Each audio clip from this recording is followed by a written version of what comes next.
Long before superheroes and fantasy epics, there were legends, real legends, stories that survived centuries, passed from one generation to the next. Among them is the thrilling tale of Perseus and the terrifying Gorgon Medusa, a cursed monster whose gaze could turn you to stone, and a young hero who dared to face her.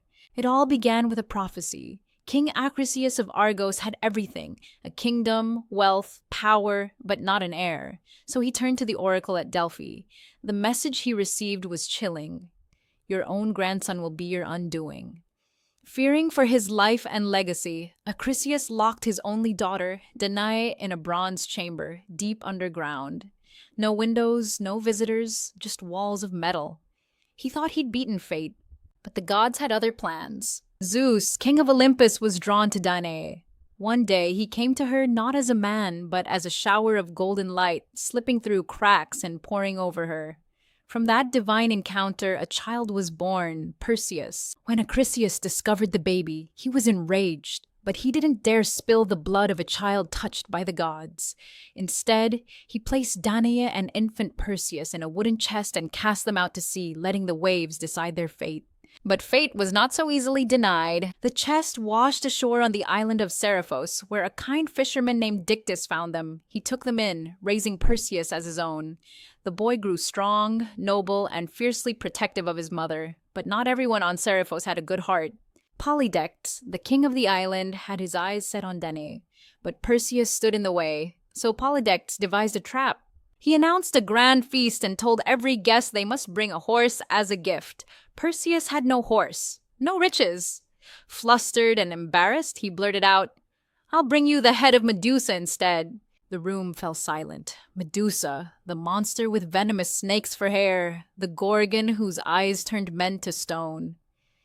It was a death sentence. Polydectes smiled. "Then go, bring me her head." And so the quest began. Perseus left the island with nothing but courage. No map, no weapons, no clue where to even begin. But the gods were watching. Athena, goddess of wisdom, appeared before him. She gifted him a polished shield, one that could reflect Medusa's deadly gaze.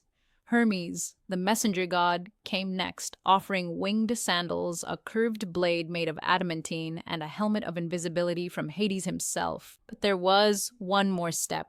Perseus needed to find the location of Medusa's lair, and only 3 ancient witches, the Grey, knew the way.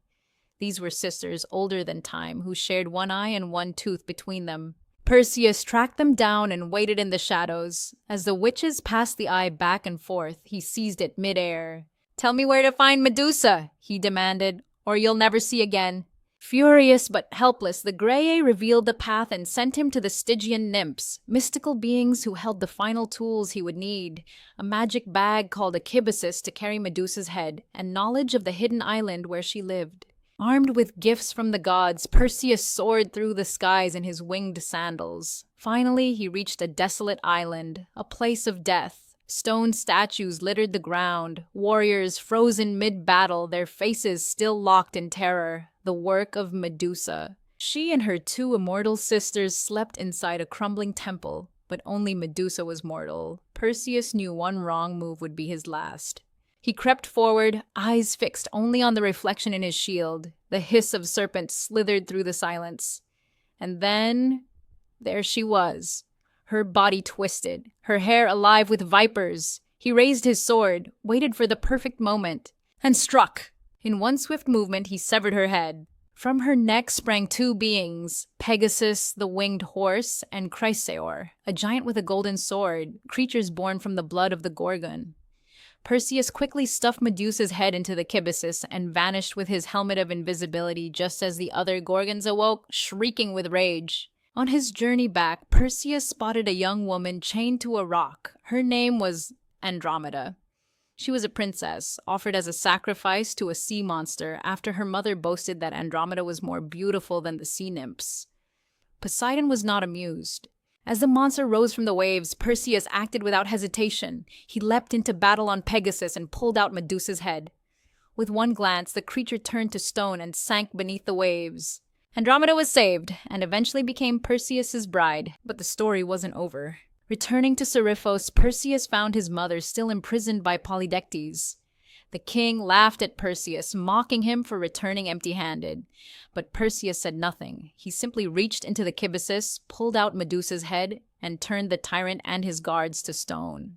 His mother was finally free. In time, Perseus would return to Argos, hoping to reconcile with his grandfather. But fate struck once more. At an athletic competition, Perseus threw a discus that veered off course and struck an old man in the crowd. It was Acrisius. The prophecy had come true. Though no one had planned it, the cycle had been fulfilled. Perseus would go on to become a great king and a legendary figure whose name lived on long after his death. But his story, like so many in Greek mythology, reminds us that no matter how far you run, destiny has a way of catching up.